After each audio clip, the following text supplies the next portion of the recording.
Your speech is officially cancelled, Amara. You may return to your seat. The principal's words slammed into the microphone with no warning, echoing across the packed auditorium. Amara blinked. The crowd went silent, dead silent. Not a shuffle, not a breath. Her fingers tightened around the folded pages she had rehearsed 100 times. She opened her mouth, confused, unsure if she'd heard correctly. "Excuse me," her voice cracked. I'm valedictorian, Principal Hayes." Didn't blink. "You didn't get final approval," he said sharply, not even facing her. "Sit down." She turned slightly, scanning the crowd. Her mother sat in the front row, leaning forward with a puzzled expression. A couple of students near the back exchanged glances. Her friends looked horrified. "But I submitted it last week," Amara insisted, her voice rising as her pulse thundered. "You said it was fine." Hayes cleared his throat and leaned into the mic again. "Let's move." Forward, the assistant principal shuffled papers beside him, eyes down, saying nothing. That was it. No explanation. No chance to speak. Her momentarist Amara stood there, frozen, breath shallow, heart racing. The spotlight felt hotter than it had minutes ago. Her hands trembled, but she refused to drop the speech. This was supposed to be the culmination of everything. Her voice, her truth. She glanced down at the words she had poured herself into sentences, scratched out and rewritten late into the night. The final version full of hope and conviction. It was more than a speech. It was a statement. Now it lay crumpled in her grip. Her ears rang. But not from the mic, just from disbelief. It didn't feel real. Yet the ache building in her chest told her it was. Someone near the front whispered, "What's going on?" Then, louder from the back, a senior shouted, "Let her speak." A small ripple of applause followed, but it was quickly hushed by a teacher's raised hand. A parent pulled out their phone. Another leaned toward their neighbor, eyes wide, but the faculty, stone-faced, as if rehearsed, as if they'd all seen this coming. Amara looked at her history teacher, Ms. Brody, who had once praised her for her writing on social justice. Ms. Brody stared straight ahead, lips pressed thin, no one moved. The silence from the adults screamed louder than any student ever could. Hayes finally addressed the crowd. Voice smooth. "We encourage student expression, of course," he said, "but unfortunately, this year's valedictorian speech did not meet school guidelines.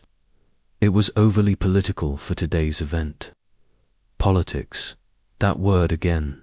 He still wouldn't look at her.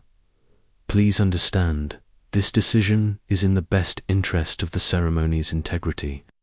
A few scattered claps came from the same teachers who had ignored her all year. Amara stared at him, feeling the heat behind.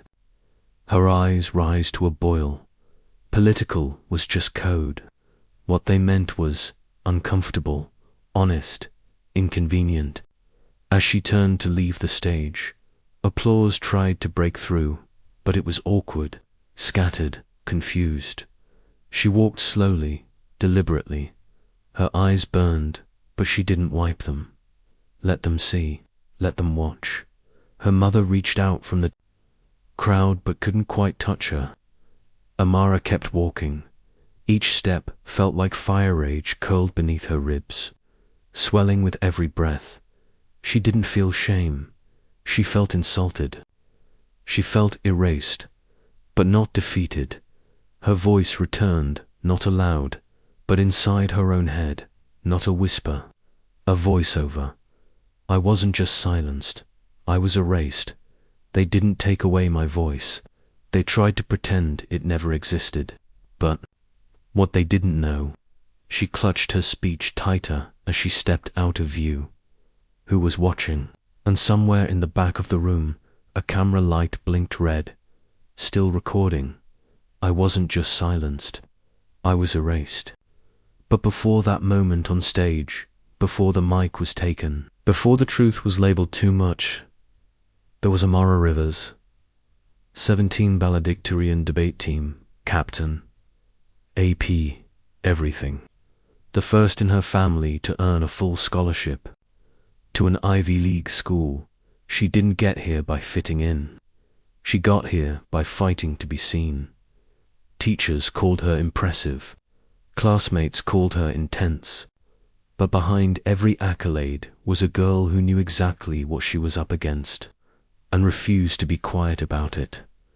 Amara was raised on grit. Her mother, Denise, worked double shifts at the hospital and triple shifts at life, never missing a parent-teacher night, never letting Amara slip. Being smart isn't enough, she'd say. You have to be undeniable. So Amara became undeniable. Late nights reading Baldwin, early mornings rehearsing speeches. She carried the dreams of a neighborhood that the world ignored and turned them into something no one could ignore anymore. At Brookridge Academy, her name was engraved on plaques but never spoken at lunch tables. She got the grades, the trophies, the scholarships, but never the invitations, never the warmth. A teacher once told her, "You're not like the others." She smiled, pretending it was a compliment. Even as she stood at the top of her class, she could feel the weight of being too black, too bold, too much for a school that wanted her brilliance, not her truth. Her speech wasn't just paragraphs. On paper, it was the story of every kid who felt invisible in plain sight. She wrote about being underestimated, unheard, and uninvited, yet rising anyway. Resilience isn't survival, she wrote. It's rebellion. Amara didn't want applause. She wanted impact. She believed words could shift something in the air, maybe even in the system. 2 weeks before graduation, she was called into the front office. Principal Hayes skimmed through her speech, eyebrows furrowed. "It's a little heavy," he said. "Maybe soften the parts about race. You don't want to distract from the celebration." She nodded, but inside, something tightened. She made edits, but not the ones they wanted. She knew exactly what they were trying to do, shrink her voice into something safe. Her final draft, still honest, still hers. She left the story of her mother, the lines about silent halls and loud stairs, the truth that no one wanted to print in a school newsletter. "This isn't just my story," she whispered that night. "This is for every kid who never got the mic. Tradition matters. Let's not turn this into a spectacle." That's Principal Hayes, late 50s, always in a tie, always in control. He didn't yell or curse. He didn't need to. Instead, he used phrases like protecting the school's image and staying neutral. His tone was always calm. His intent, anything but. He spoke with a smile that didn't reach his eyes. To most, he looked like structure, but to Amara, he looked like a wall dressed in professionalism and hiding behind policies. At student council meetings, Amara would raise her hand. Nothing, not once. Meanwhile, Jake, who skimmed the reading, was praised for saying, "We should make the theme unity." Amara had submitted a full proposal. No one mentioned it. She started to wonder, was she invisible or just being ignored? One day, after a meeting, she heard Hayes tell another teacher, "Amara's very passionate. Sometimes that energy can be distracting." That word, distracting. Not intelligent, not driven, distracting. It stayed with her like a splinter, buried just deep enough to irritate everything. Graduation rehearsals felt more like interrogations. Amara, slow it down. Watch your emphasis, Hayes snapped during her run-through. You're not giving a TED talk. Yet when Tyler misread half his lines, Hayes just nodded. That's fine, just keep the energy up, he told him. Amara rewrote her section 3 times, each time under Hayes's gaze, like she was being scanned for defiance. She knew what this was. It wasn't critique, it was containment. They didn't fear her messing up. They feared her being unforgettable. The news came in a group email. The black student choir was cut. No explanation. Just a new lineup, an all-white jazz band to keep things light. No one had been asked. Not the choir, not the students. Not even the music director. Amara read the email twice, stunned.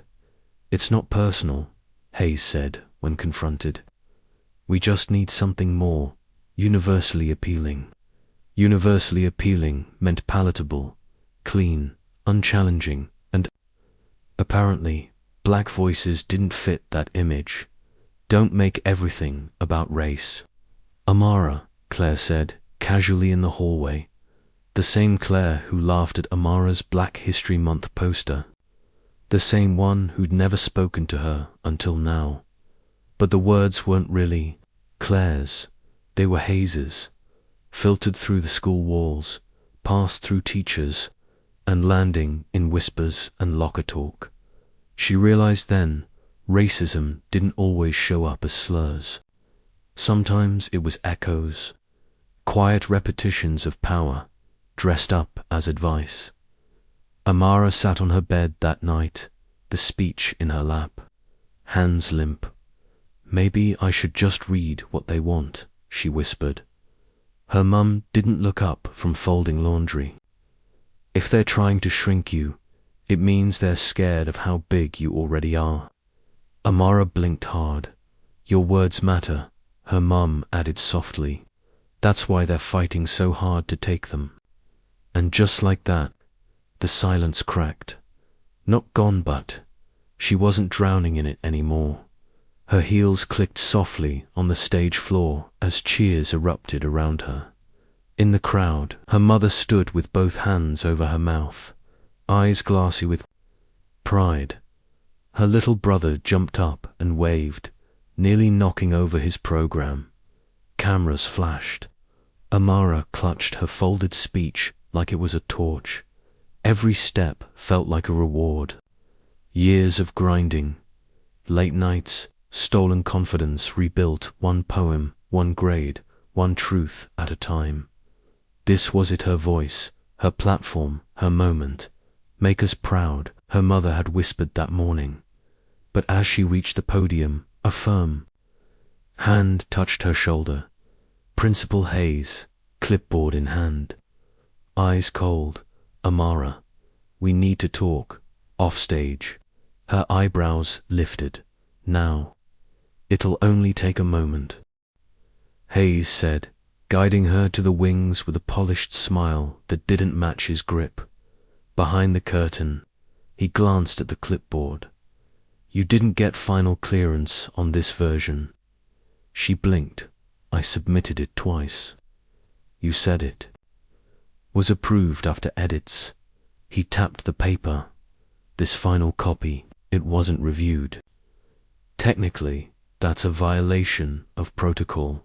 It's the same speech, just complete. Complete, he echoed flatly. That's exactly the issue. She felt her breath tighten.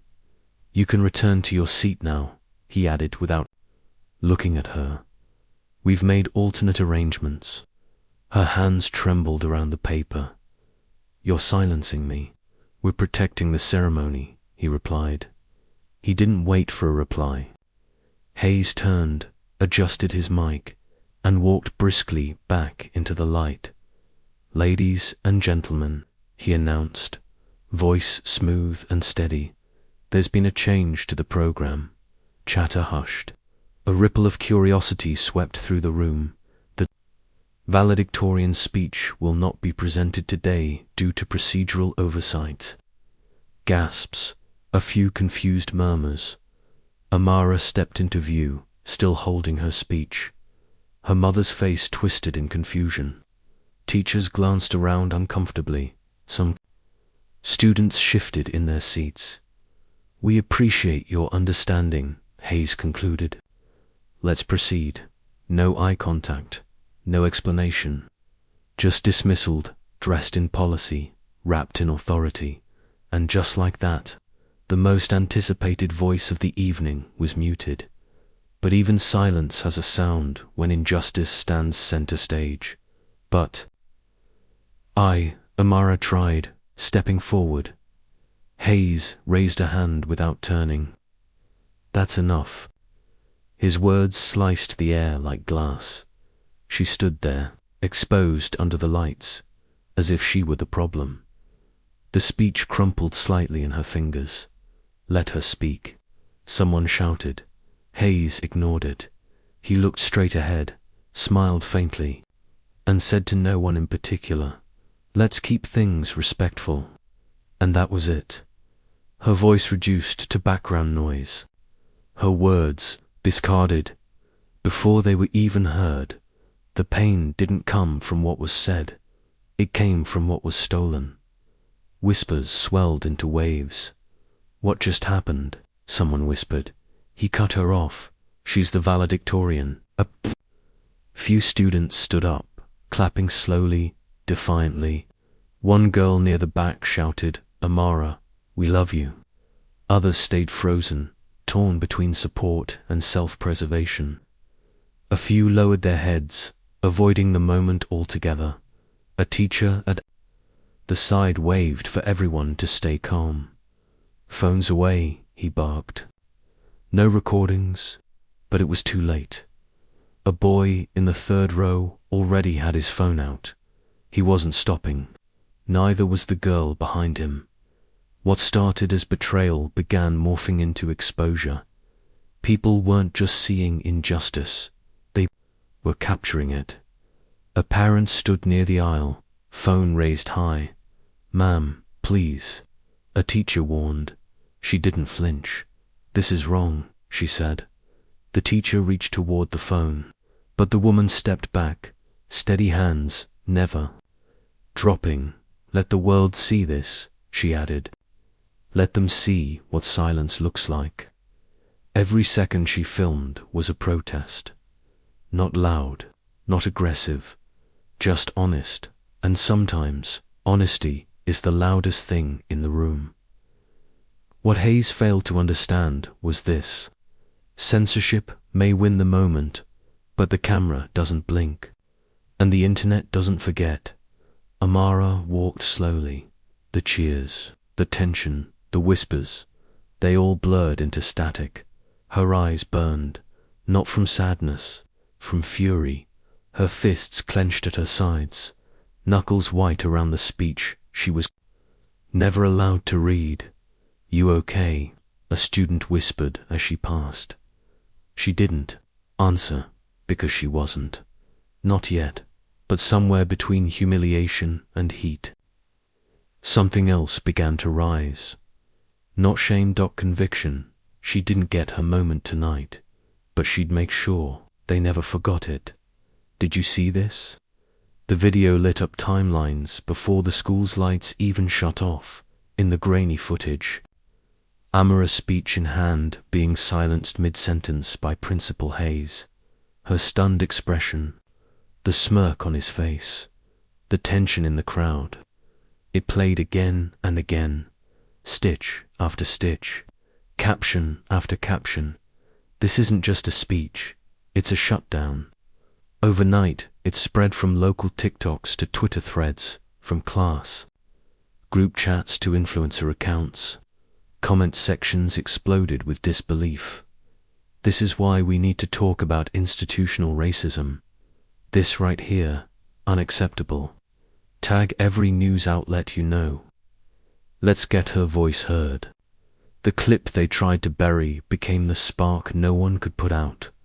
The world hadn't just seen her pain, It recognized its own reflection in it by morning. The hashtag Let Amara Speak had gone viral.